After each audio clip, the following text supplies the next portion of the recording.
Good morning to everybody. Thank you for coming here. Maybe now it's too loud. I hope you're in the right place. This is Scaling Up Action on Disaster Risk Reduction. And we have a great panel with us, and I'm very thankful that they all have agreed to come here today. So we're really going to try to make it very lively. We only have an hour, and I've been told that we need to stop on time because otherwise ECR will be knocking at the door for the next event. So let's try to do the best that we can out of this. I'd like to start by introducing Dr. Alison Evans, who is the Director General of Evaluation at the Independent Evaluation Group, IG, in the bank. This is an event that we're co-sponsoring with the Sustainable Development Practice Group, with the Urban Global Practice. And let me really quick introduce Alison, who is going to give us a few opening remarks. So Alison joined us in IG in January 2019, and before that, she was the Chief Commissioner of the UK's Independent Commission for Aid Impact. Prior to that, she was Executive Director of the Overseas Development Institute, which is the UK's leading international development think tank. So over to you, Alison.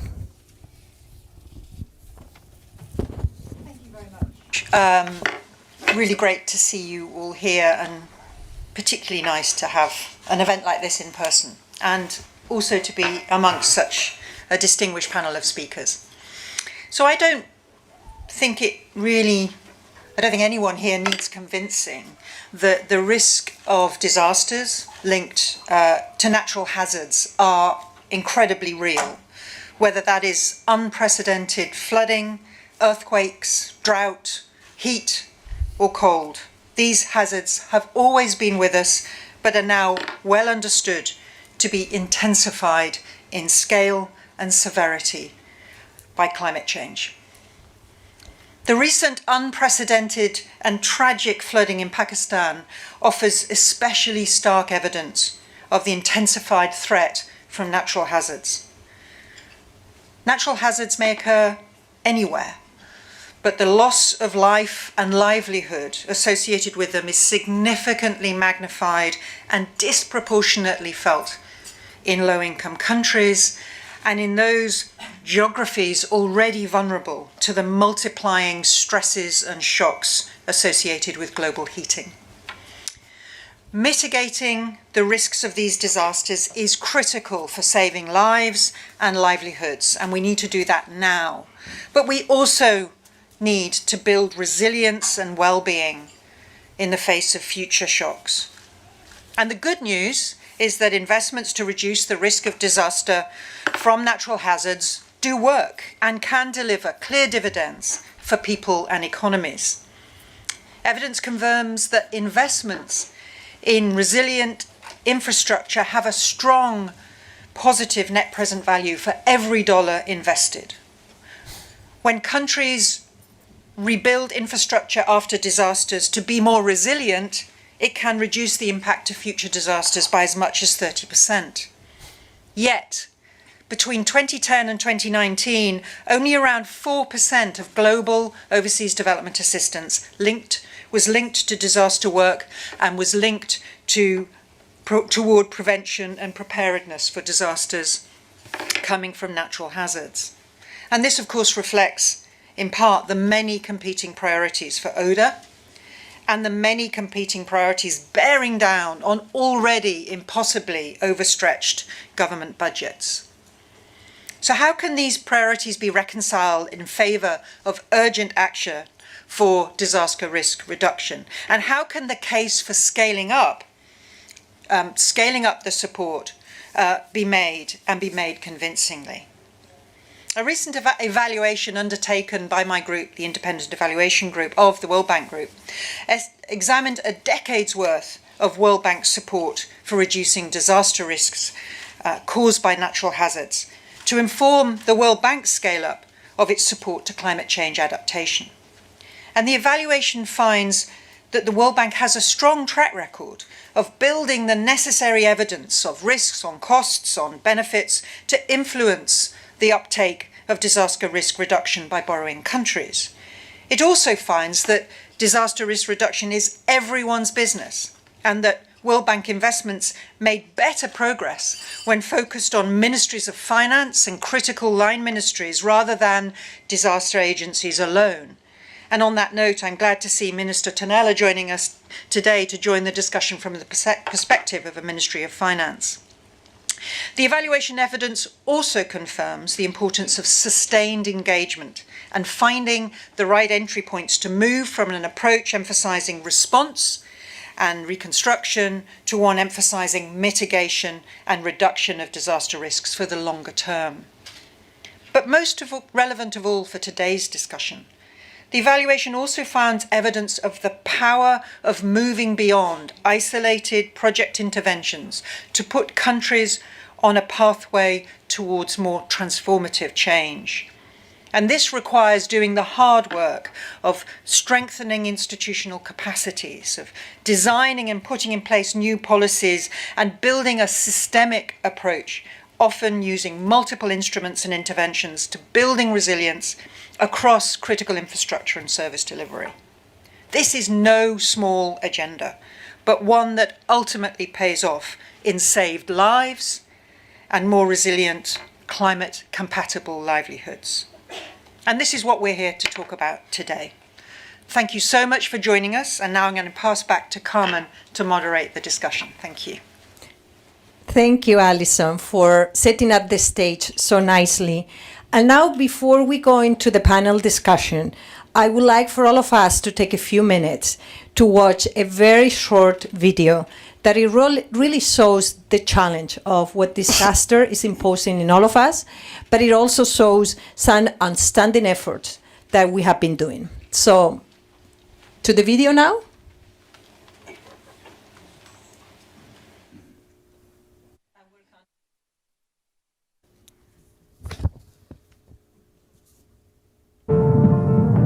In the last 4 decades, more than 2.4 million lives and over $3.7 trillion have been lost to disasters caused by natural hazards. Over 90% of these deaths occurred in lower-income countries. And each year, disasters from natural hazards cause over $300 billion in new losses. Climate change is accelerating the intensity of natural hazards and is threatening to push an additional 100 million people into extreme poverty by 2030. To face this challenge, the World Bank is working with governments to transform how we identify, prepare for, respond to, and recover from natural hazards.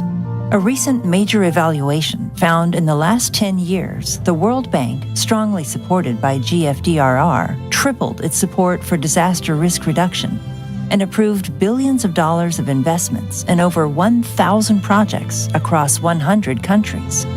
In Mozambique, tropical storms destroyed an average of 500 classrooms per year. The World Bank worked with the government to develop resilient school classroom designs for new builds and existing structures, and supported the construction of resilient school buildings across the country, providing more than 3,700 storm-resilient classrooms. Eu, como encarregada de educação, para além de ser professora, eu sinto segura em mandar meus filhos a estudarem nessa escola e sinto segura como professora em receber alunos, em dar aula. In the Philippines, a new integrated flood management system will protect the 13.5 million residents of Manila. And across the country, the capacity building program, Ready to Rebuild, has helped communities and local governments to be more resilient and to respond and recover from disasters. Government efforts need to look into how they can mainstream risk reduction, climate change adaptation into their development planning. In Bihar, India's most flood-prone state, 76 million people face recurring flood threats. The World Bank support led to 70 kilometers of embankments in the Kochi River Basin and a new forecasting and early warning system enabling vulnerable people to evacuate before floods hit. ये सब जब बना है तो वो recovery of land भी हुआ agriculture improve किया, कमर्शियल एक्टिविटीज़ इम्प्रूव किया, तो धीरे धीरे लोगों का लाइफ नॉर्मल हुआ इस चीज़। Financing disaster risk reduction saves lives and livelihoods. The Independent Evaluation Group report shows clear evidence of the life-saving impact, but also signals the urgent need for scaling up our efforts in all regions and across all sectors, leaving no one behind.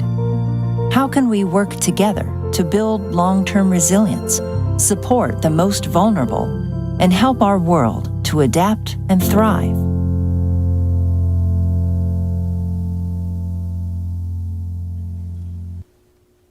Wow, fantastic video. I hope you're inspired and ready for the panel discussion now. And I'm going to start with a question to Dr. Andrew Steer. Many of you might know him from his time in the bank.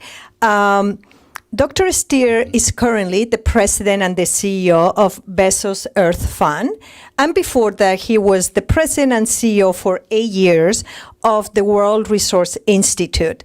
And again, many of you might know him from when he was the World Bank's special envoy for climate change. So as we just saw in the video, the evidence is unfolding right in front of our eyes. Exacerbated by climate change, natural hazards are becoming more severe, putting more people at risk and reversing growth everywhere, but especially in the poorest countries. The natural hazards that we are witnessing and the disasters they cause are very much a sign of a world to come, which is scary.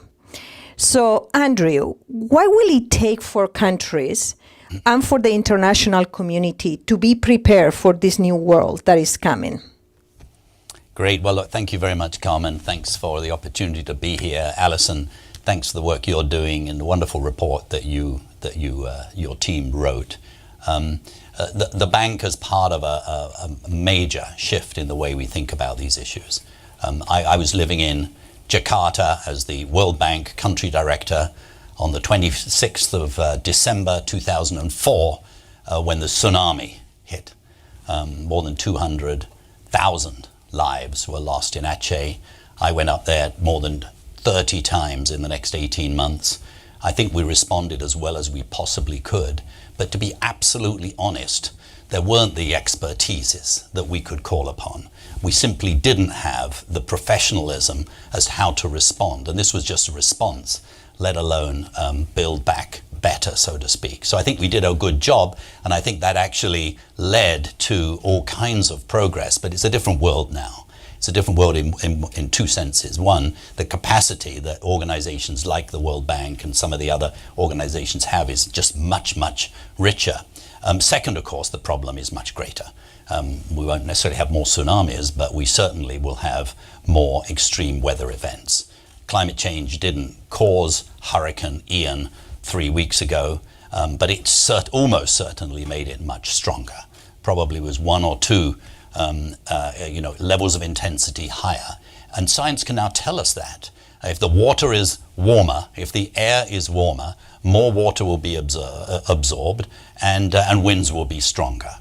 What's true of Florida is tragically true with much greater impact around the world. It's great to have the minister here from Mozambique because the way you're dealing with things is so important in a very difficult case. The Secretary General, I believe, of the United Nations declared the hunger in southern Madagascar as the first truly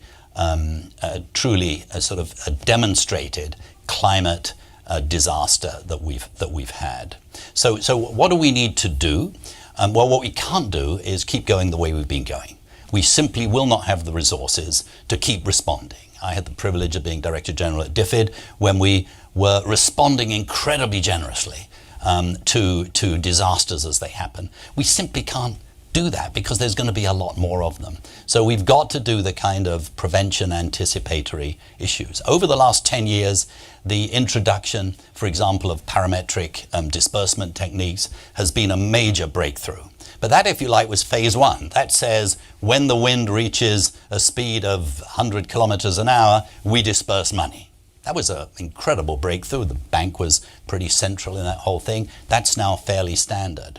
We can do much better than that, though. We can go one step further back because we now have the capacity to actually anticipate much more accurately. Think about 3 different time horizons. One is sort of the typhoon or the hurricane. How much do we know? When do we know it? We now know earlier, we know with much more detail, and we're now seeing in countries like Bangladesh astonishing disbursements of funds even before the hurricane even arrives. And that can save 50% of the money and can save 50% of the loss of lives. So we can now disperse funds, we can take action before something even happens. But then there's the next time horizon is, if you like, the El Nino type thing, 2 or 3 years. We now have the capacity of anticipating that with a lot more accuracy. So that means, again, we can get engaged much earlier on. And then the final sort of time horizon we need to understand is the kind of 10 to 30 years, the real climate change effects. And what we can now do through amazing big data, through artificial intelligence, through incredibly sophisticated models that could never be run even 10 years ago, we're able to actually do projections that are all probabilistic, of course, about which of the 15,000 river basins in the world will suffer the biggest impact and what will that impact look like. Now that has a lot of implications if you want to prepare, because you can't afford necessarily to put money everywhere. You can't afford to invest in protection everywhere, but we ought to move towards a system where we can anticipate. We are not doing that now, almost at all. There are a couple of countries, and by the way, it's great to have the Norwegian minister here because you guys are sort of leading so much on this. And also we're going to hear from the Japanese later on who wrote the book, or literally on this subject. But we need to we could seize this opportunity just in a much more inspiring way using science. One of the things we're doing at the Bezos Earth Fund, we're bringing together some of the suppliers of technology, of prediction, of projections, the science, together with, if you like, the suppliers of solutions, which are the World Food Programme, the World Bank, Save the Children, a whole range of organizations. And we're saying, would you be interested in demonstrating that actually bringing the very, very best science, that you'd be willing to do things differently? So that's one of the things that we're hoping to be able to do. Great to be here. Thank you so much, Andrew. I think you really set the stage very nicely at the big picture. And you pointed at 2 important things. You said resources are more limited now than they were before, which pose a challenge for all of us to think out of the box. How do we do things? And that we need to anticipate more. So this is a great segue for bringing here Minister Tonela, because I want to ask him precisely about his experience in Mozambique, doing both limited resources and anticipation. But before I get there, I would like to introduce Minister Tonela to all of you. He started his position in March 2022. And before being Minister of Economy and Finance in Mozambique, he was also the Minister of Mineral Resources and Energy from 2017 to 2022, and Minister of Industry and Commerce from January 2015 to December 2017. So Mozambique, and maybe many of you don't know, is considered the third most vulnerable country to disaster risk in Africa. Mozambique has taken comprehensive and strategic action towards disaster risk reduction, as you said, to anticipate it. And they have made, under your leadership, significant investments in key areas to increase their resilience to disasters caused by natural hazards. So could you tell us a little bit, Minister Tonela, about which process do you use, where are the results, and if you could give advice to any minister in other countries how to advance disaster risk reduction, what will that advice be? Thank you very much. First of all, I would like to thank you for inviting me to discuss such a vital topic. As you may know, Mozambique is a country that least contribute to the climate change. However, is among the region more exposed to natural hazards. So the increase in frequency and magnitude of cyclones and floods that hit Mozambique, with many loss of lives and also painful damage to public and private infrastructure, causing also food security disruption, are a clear evidence that for us the means of climate change is in a very present reality. About 58% of Mozambican population is exposed to at least one meteorological hazard, and more than 37% are exposed to two or more hazards.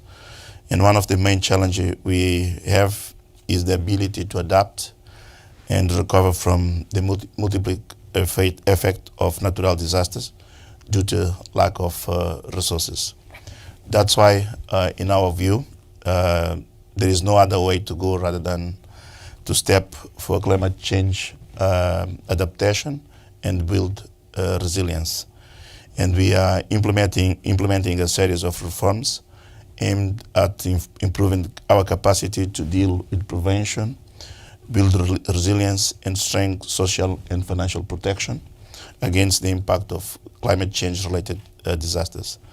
By the way, for example, our government first approved the National Adaptation and Climate Change Mitigation Strategy almost 10 years ago, and in line with the Sendal framework for disaster risk reduction, the government adopted in 2017 the Master Plan for Disaster Risk Reduction, a strategical instrument that guides policies at all stages of the disaster cycle.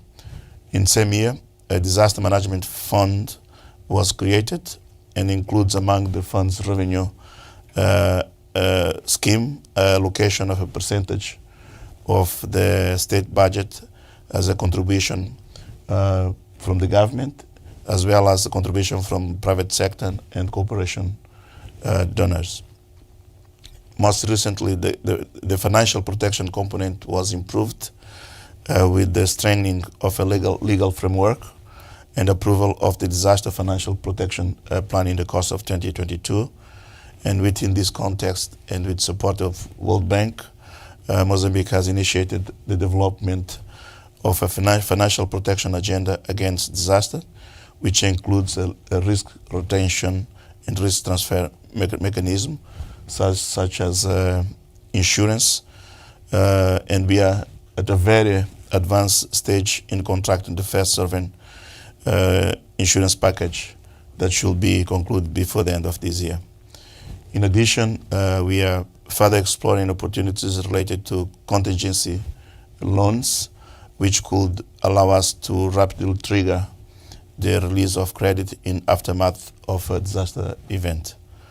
Despite our challenges and vulnerability, Mozambique remains fully committed to ensure a better future. And while we are working proactively to mitigate the effects of disasters caused by climate change disaster, we pay special attention to development of renewable and alternative source of energy.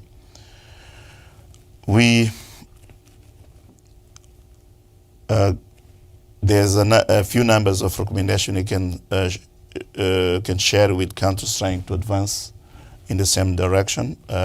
We first have to take in account that the effects of climate change are not hypothetical future threat, as was mentioned.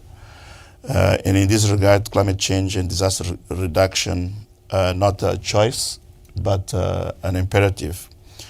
And we believe that disaster management requires a number of government action integrated, and it's critical that we understand the risk profile of each country, being also essential to establish an integrated and comprehensive master plan for disaster risk reduction, followed by a financial protection agenda as we follow in Mozambique. So thank you very much. Thank you. I I think you were able to see the big picture, and then we zoom in into the incredible work that Mozambique is doing to have a roadmap how to prevent the disasters. And you talk actually about a disaster risk fund that was created, which is a good segue to bring here now the perspective of a donor. So I would like to bring here Minister Ambeta Schrøderen, Minister of International Development in Norway. I hope I got it a little bit right, the pronunciation. And she's in charge of the UN system, the World Bank, the regional development banks, and other global funds and programs.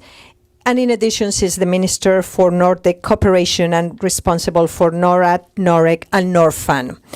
So there is a strong evidence of the high return on investment in disaster risk reduction. For example, in resilient infrastructure or on early warning system. But yet, the share of development assistance devoted to disaster risk reduction is still very low.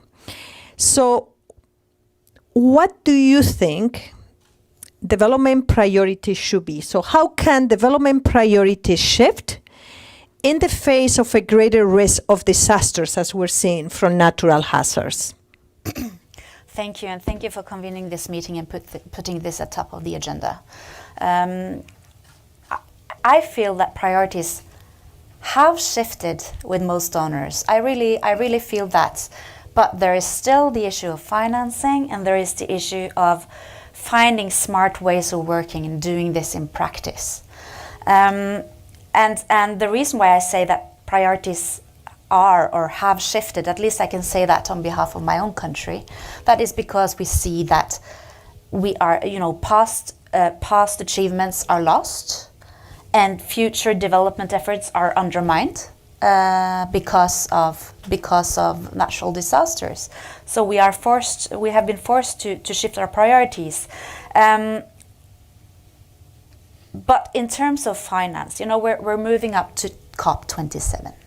And I know that many of my colleagues, especially in some African countries, they don't have huge expectations for COP27.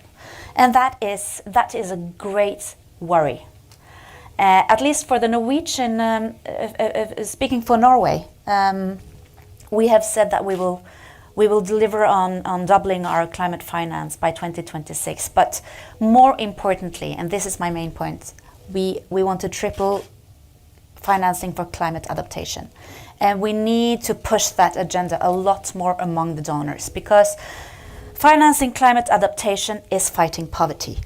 When we talk about financing climate adaptation in practice, we're talking about food security, we're talking about climate smart agriculture, we're talking about saving livelihoods.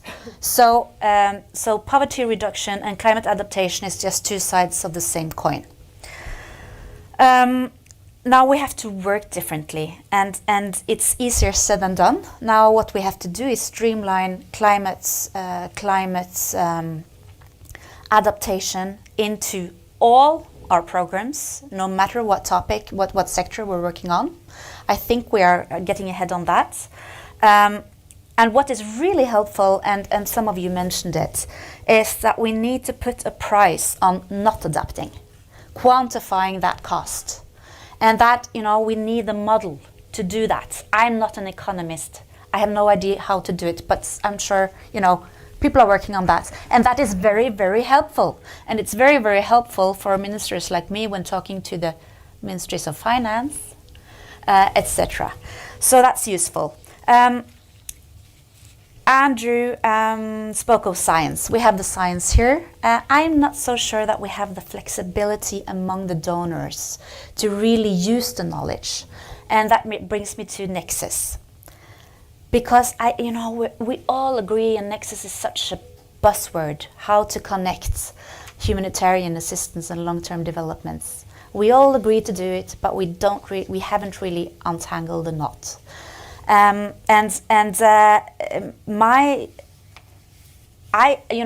just want to urge all my colleagues to work on that flexibility, because we hear it from the actors in the field all the time. the donor said, "Oh yes, of course you're right. We need to provide flexibility, but we don't really do it, or we don't know how to do it." I have one example. Andrew was optimistic and said, "Oh no, we are working differently." Well, there is still a way to go. I was in South Sudan some months ago and spoke to WFP up close to Bor, where they are halfway constructing the dike, making sure that the recurring floods do not enter into the villages. And of course, I mean, the flooding is, even in the supposedly dry season, the country, 1/3 of the country is still flooded. Now the WFP says we have to use helicopters to get our food deliveries into the villages. It's extremely expensive. Using just a part of that money to finish that dike, it's half finished. We can use the roads all year round, but the donors don't have the flexibility for the money. So we just have to work differently. We have to step up to the task. Thank you. Thank you so much, Minister. And you mentioned you're not an economist, but I can tell you we have a lot of economists here at the World Bank. So this is a good segue to bring Bernice into the discussion to tell us about where our economists are funding about this. But also we have GFDRR, which has been doing an amazing job, and that's what our evaluation shows. And I'm a little bit biased because I used to be with Bernice and GFDRR in the urban practice long time ago. But let me introduce Bernice. I think many of you know her. So she's the global director, the current global director for urban disaster risk management. So that's actually the title of our global practice in the bank, resilience and land. And before that, she was the global director for climate change group. So she knows the nexus and she knows very well where disaster fits. Bernice, I wanted to ask you if you can tell us what the bank has been doing to reduce disaster risk and adapt to these changing client needs that we've been talking about and the shifting environment. And also, if you could tell us a little bit where your thoughts are about following up on some of the recommendations of the IEG evaluation, especially in integrating the needs of the populations that are disproportionately vulnerable, as we saw in the video. Great, thank you. Thank you, Carmen, and thank you for inviting me to this session. First of all, I'm not an economist myself, so I won't go into that one. But we do have indeed a lot of good economists, including in GFDRR, doing a lot of really cutting-edge work.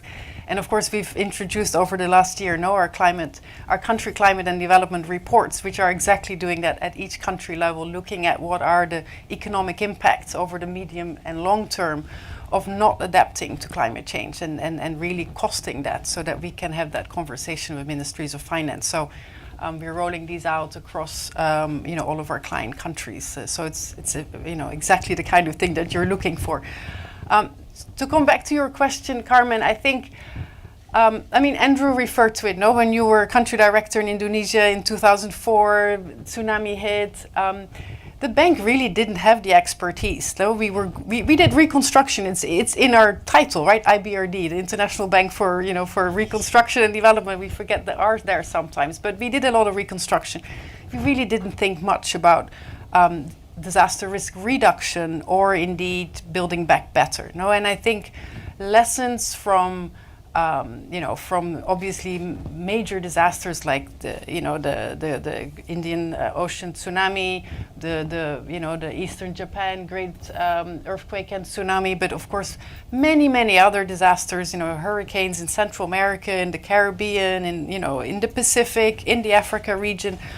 We've really built our expertise and really started, I think, what we can honestly call a paradigm shift away from post-disaster reconstruction and indeed humanitarian aid to really starting to think ex-ante risk reduction. How can we make, as you were showing in the video, how can we make schools resilient? How can we make our infrastructure resilient? How can we prepare governments like the government of Mozambique to get ready both in terms of making risk reduction of key critical infrastructure, but also in terms of financial instruments. So a lot of thinking about, disaster risk finance and insurance, and how can we, come up with new instruments that can really help countries deal with the crisis at the moment. So a lot of work. Pleased to say, of course, a lot of that was done with the support of GFDR. We would not have done it without all of the support from GFDR and very, generous donors who stood behind us. And as a result, as the IEG report showed, we have actually tripled over the last decade, World Bank investments in disaster risk reduction, which is really fantastic. And again, just to go back to your point, Andrew, we had maybe 2, 3, if that, disaster risk management specialists in the bank. Today we have 140. It's a professional family. We have them in every region. They work across the globe, and it's really a professional family now that didn't used to exist in the bank. So again, just to highlight that paradigm shift.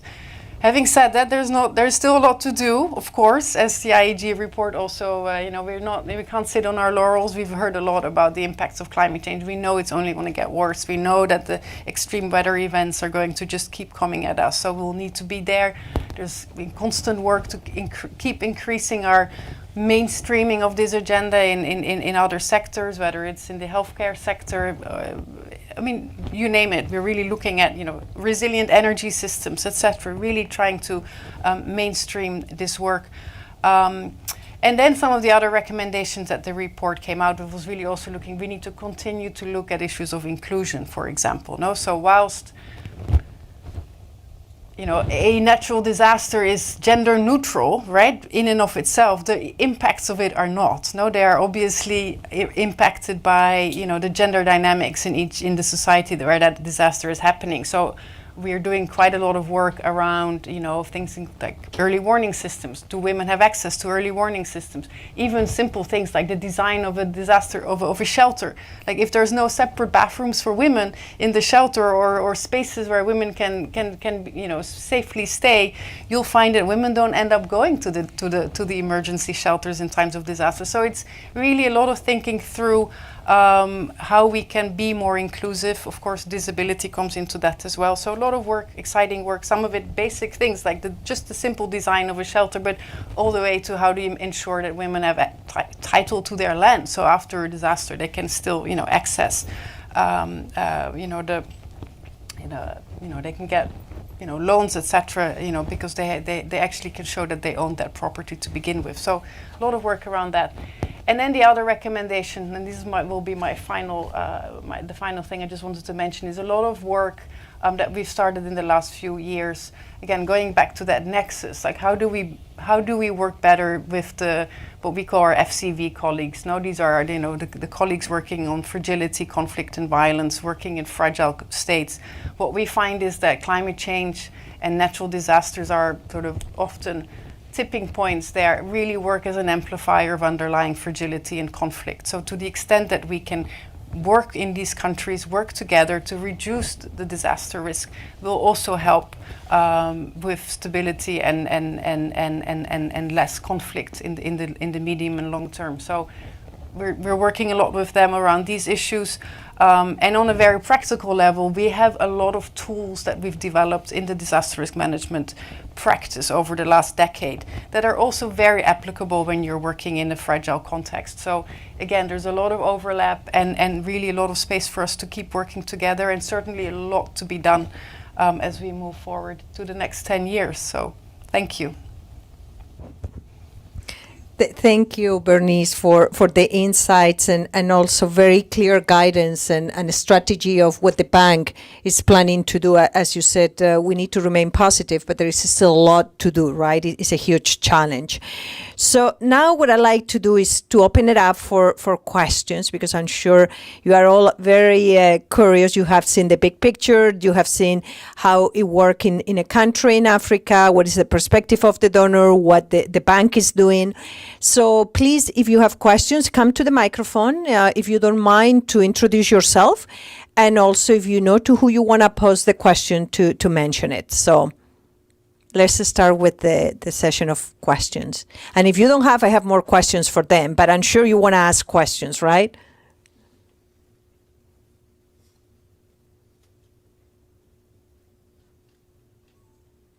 Go ahead to the microphone. There's one here in the middle of the room.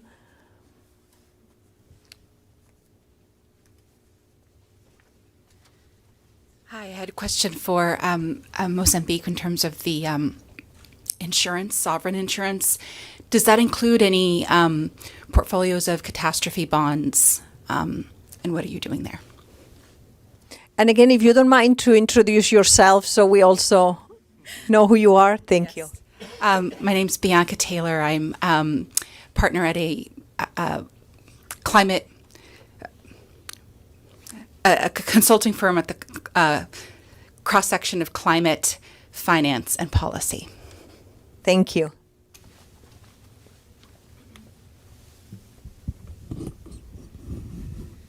Should I just go ahead? Yeah, go ahead. Thank you. My name is Douglas Glendon. I'm a lead evaluation specialist at the International Initiative for Impact Evaluation. My question actually goes to everyone, anyone who chooses to sort of pick up on it. The context is that just for any major issue, budgets related to prevention always pale in comparison to budgets for treatment, just a drop in the bucket. And when there are big catastrophes, I think COVID, pandemic response, there's always a big push to increase the sort of prevention funding. And then when things are okay, when big catastrophes don't happen, when the problem is reduced, funding tends to shift back toward treatment. Those budgets get slashed quickly. So we're talking here about scaling up action on disaster risk reduction. But maybe the next question is, after scaling up and, assuming that we can solve some of these issues related to working across the nexus and increasing flexibility of making the funds available in the right time to support prevention, assuming that works, what's the next step to sustaining that so that those funds don't get slashed and then go back to a responsive style of operating? Thank you. Wow, that is a great question. I think everybody probably wants to answer a little bit part of that big question. So why don't we start with the first one? Minister Tonela, if you could take it. And then if you want also to give an answer to this one, and then we'll go to Bernice, to Andrew, and to Ambeta. Yeah? Yes, thank you very much. As I mentioned, we started recently to implement the new financial protection agenda against the disasters by study the risk profile of Mozambique. We are focused on the droughts as well as cyclones, whereby we have windy and floods, in taking into consideration the risk that we evaluate. We are taking steps to mitigate for the next rainy season. So we are not taking bonds as our option now. It will be the first insurance program that we are implementing. Perhaps in the future we might also take into consideration that option. Okay, thank you. Sure, so maybe I can, a couple of thoughts on your question. So, there's a lot of evidence, of course. Now we have plenty of studies. I don't know, there's hundreds of studies, I think, that show that every dollar invested in disaster risk prevention gives you $6 to $10 in avoided losses. No, so again, the economic case is very clear, and of course, we do that, and then we do these studies also at the country level to really kind of highlight, why it makes sense to be investing your scarce resources in disaster risk reduction, in prevention, in early warning systems, to have all of these avoided losses in the future. It's easier said than done. Resources are scarce. When there's a humanitarian disaster unfolding, it's imperative that we step up, that you respond. So there's always going to be that tension. What we have found, I think, operationally, again, I think in this last decade, is that when a natural disaster occurs, whether it's an earthquake or it's a climate-related disaster, it's actually a great moment to start talking about longer-term adaptation and longer-term investment in risk reduction. So that's often been where we really start getting traction with this agenda with governments. And then maybe the last point is, I think it's also critical, coming back to what we've been saying, that whatever we do these days in a sort of post-disaster response and reconstruction mode has to be Build Back Better. We have to do that. We have to use the latest science, the latest information, the latest modeling that we have in terms of the risk exposure, so that when we build back better, when we rebuild, that we don't, right, that we address these risks, not just today's risks, but also future climate risks. So, and I would say, for instance, now we have a huge team in Pakistan who's doing, post-disaster needs assessment. They're looking at, all of the impacts of the floods, but they're already starting to think very much about, our support to Pakistan in their reconstruction to these massive floods right now is all going to be already through a lens of how do we prevent the future, disasters from happening. So, sorry, let me stop there. Thanks, Carmen. I agree very much with Bernice that we need to convey the astonishing returns that come from this, and we need to simplify things. I mean, part of us is our problem. We tend to make things too complicated, and a lot of ministers, not you, Anne, but a lot of ministers will say, "I don't get it. I know how to do renewable energy, or I know how to do a jobs program, but I mean, what is all this little bits and pieces of adaptation? It's all so complicated." And the adaptation community, and I take partly the blame for this along with others, says, well, it's all very location specific. You can't generalize. Well, then what can you do? So what you need to say is, I moved to Hanoi in 1997 as a country director of the World Bank, and the first month we had a typhoon. 3,000 people died, most of them fishermen who had no knowledge the weather was even coming, and others in low-lying areas. Today, instead of killing 3,000 people, they estimate that less than 10 would lose their lives. Why? Because now every fishing boat has a radio, tells you when things are coming, and the breakthrough was, which we were part of, there are no schools now in the low-lying areas that don't have two floors. And by the way, they have ramps up so you can even take your goat and your donkey, or water buffalo is a bit too heavy. But so that comes to life. When Ngozi Okonjo-Iweala, when she was at the bank, we started the Adaptation Commission because we felt that there wasn't a narrative the way there was on mitigation. There wasn't a link to the economy. And somebody in the press conference said to her, it's so complicated, what is it? And she said, but it's not really. I was in Bangladesh last month, and adaptation is, you don't have chickens, you have ducks, i.e. it's going to flood. Better to have someone that can swim, And so that suddenly, oh wow, it's actually not so complicated.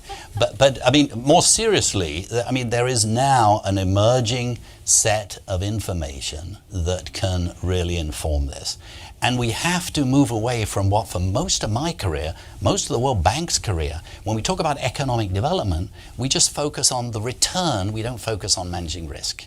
If you run a big fund, you don't just try and maximize return, you maximize return subject to having a resilient portfolio. We have not done that in the development profession. And we need to be much, much more professional about this.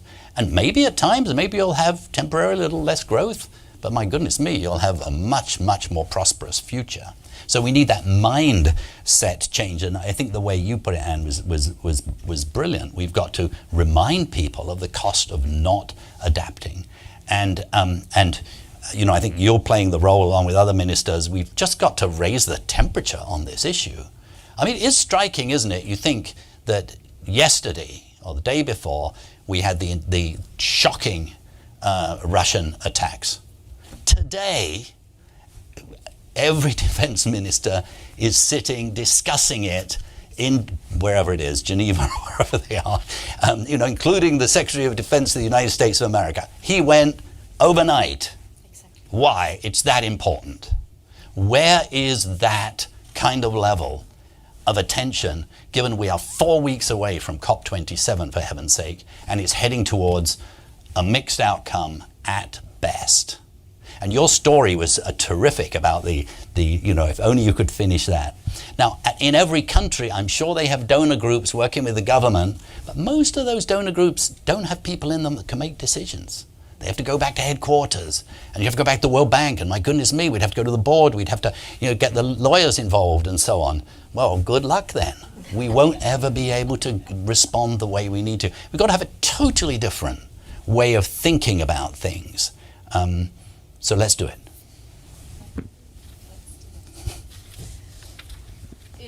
God bless you, Andrew, for at least reminding us that there are some improvements. You know, there are. Yeah.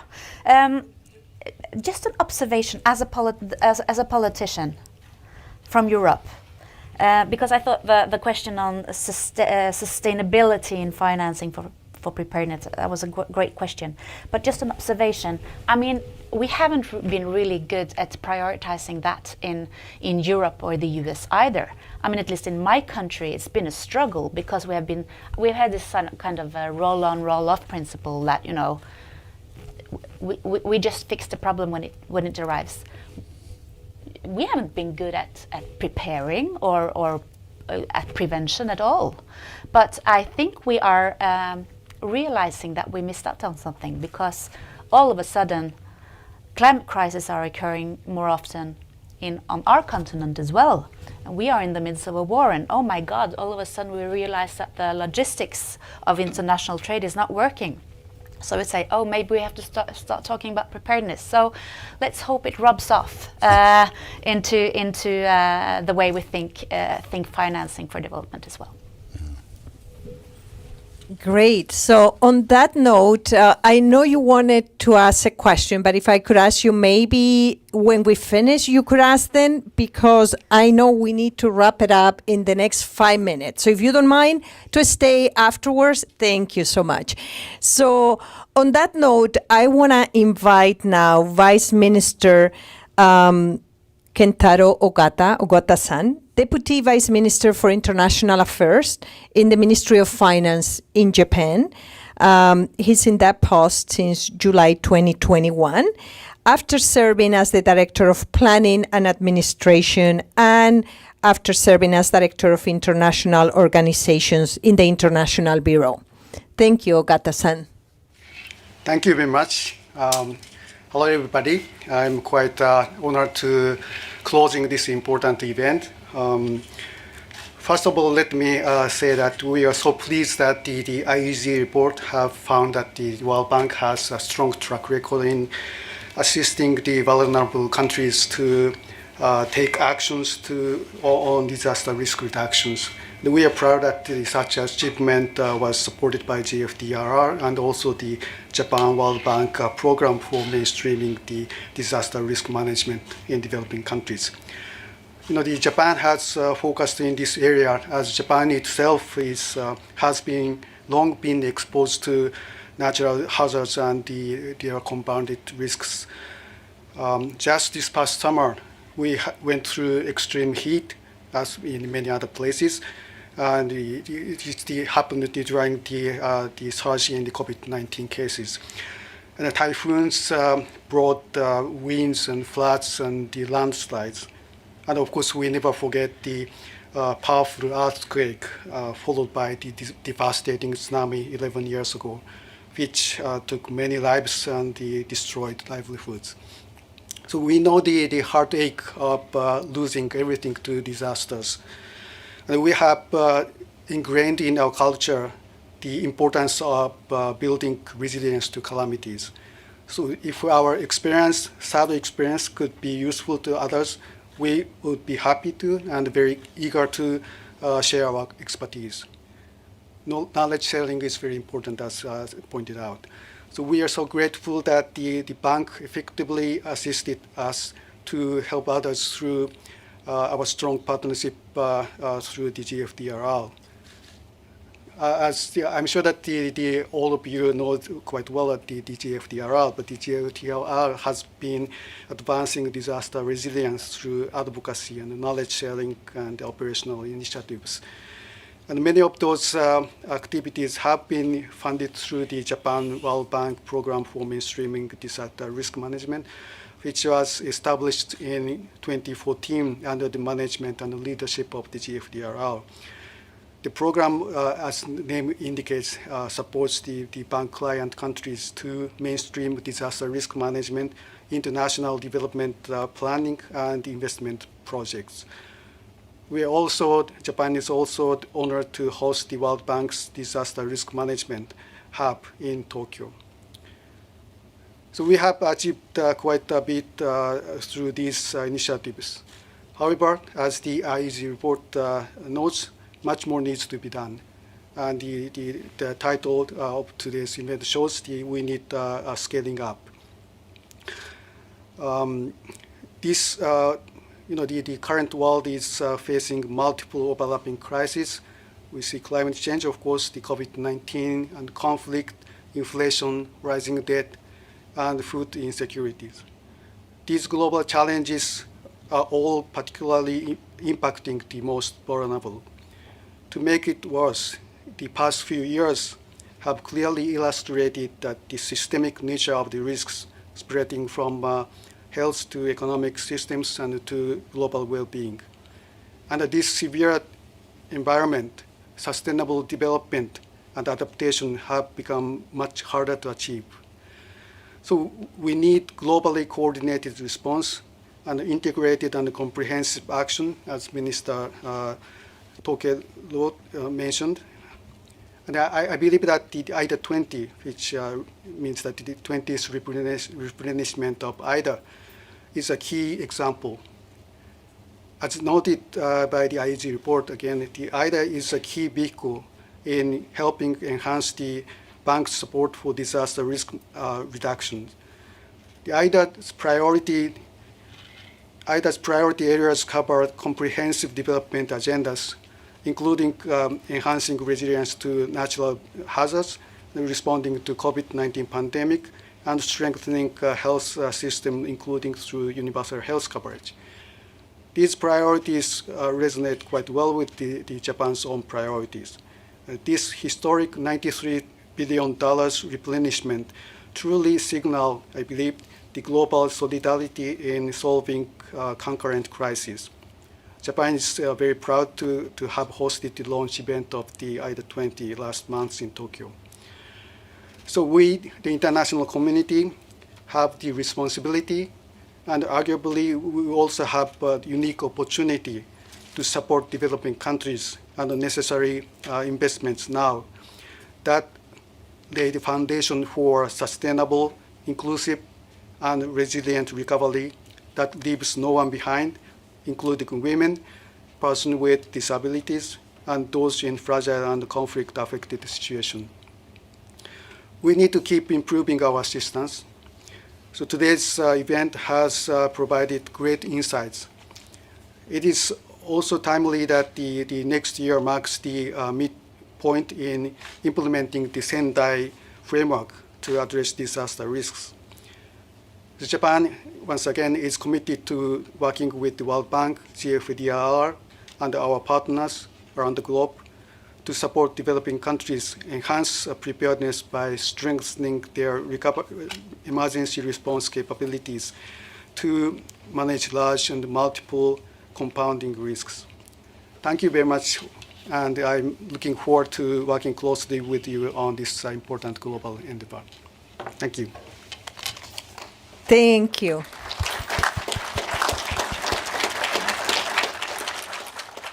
Thank you, Ogata-san. And this has been an incredible event. I hope you all learned something new. And again, we all, as you said, we just need to get to work on this, Andrew, to scale up action. Please join me in a big applause to all of the panel members, to Alison and Ogata-san. And last but not least, a big applause to everybody who behind the scenes make this possible, who are here or virtually connected, and a special thanks to Will, who must be somewhere in the back of the room. Thank you for making this possible.